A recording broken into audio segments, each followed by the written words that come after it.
ইরানকে ঘিরে বাড়তে থাকা উত্তেজনার মধ্যে মধ্যপ্রাচ্যে আরও একটি বিমানবাহী রণতরী পাঠানোর প্রস্তুতি নিচ্ছে যুক্তরাষ্ট্র। দ্বিতীয় একটি ক্যারিয়ার স্ট্রাইক গ্রুপ মোতায়েনের জন্য পেন্টাগন প্রস্তুত রয়েছে বলে জানা গেছে।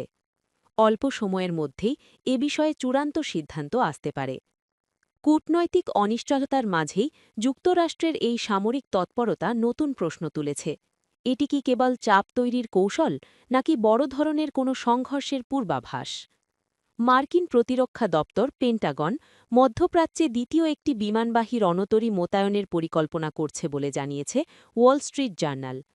নাম প্রকাশে অনিচ্ছুক তিনজন মার্কিন কর্মকর্তার বরাতে প্রকাশিত প্রতিবেদনে বলা হয়েছে, ইরানকে ঘিরে সামরিক উত্তেজনা বাড়তে থাকায় এই প্রস্তুতি নেওয়া হচ্ছে।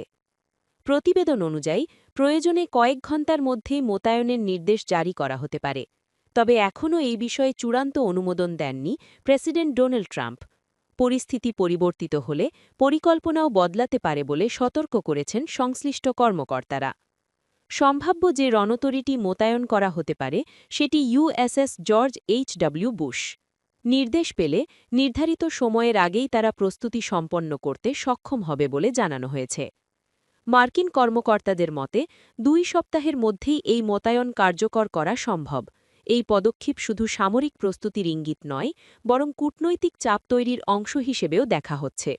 কারণ একই সময়ে ইরানের সঙ্গে দ্বিতীয় দফা আলোচনার সম্ভাবনা নিয়েও অনিশ্চয়তা রয়েছে। আলোচনার কাঠামো, সময় কিংবা এজেন্ডা কিছুই এখনও চূড়ান্ত হয়নি বলে জানিয়েছে সংশ্লিষ্ট সূত্র। বিশ্লেষকদের মতে একই সঙ্গে দুটি মার্কিন বিমানবাহী রণতরীর মধ্যপ্রাচ্যে উপস্থিতি সাধারণ ঘটনা নয়।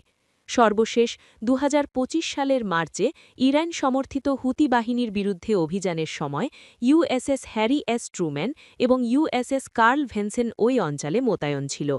প্রায় ১ বছর পর আবারও একই ধরনের শক্তি প্রদর্শনের প্রস্তুতি নিচ্ছে ওয়াশিংটন। এখন প্রশ্ন উঠছে, এটি কি কেবল ডিটারেন্স বা ভয় প্রদর্শনের কৌশল, নাকি বাস্তব সামরিক অভিযানের প্রস্তুতি? সাম্প্রতিক সময়ে পারস্য উপসাগর ও লোহিত সাগর অঞ্চলে উত্তেজনা বেড়েছে। ইরান ও যুক্তরাষ্ট্রের মধ্যে সরাসরি সংঘর্ষ না হলেও প্রক্সি ফ্রন্টে উত্তাপ স্পষ্ট।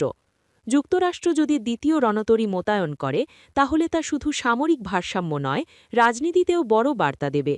ইসরায়েল ও যুক্তরাষ্ট্রের উপসাগরীয় মিত্রদের জন্য এটি আশ্বাসের সংকেত হতে পারে। অন্যদিকে তেহরানের জন্য এটি হবে চাপ ও সতর্কবার্তা। ২ সব মিলিয়ে পরিস্থিতি এখন ওয়েট অ্যান্ড ওয়াচ। চূড়ান্ত নির্দেশ না আসা পর্যন্ত সবকিছুই রয়েছে প্রস্তুতি পর্যায়ে।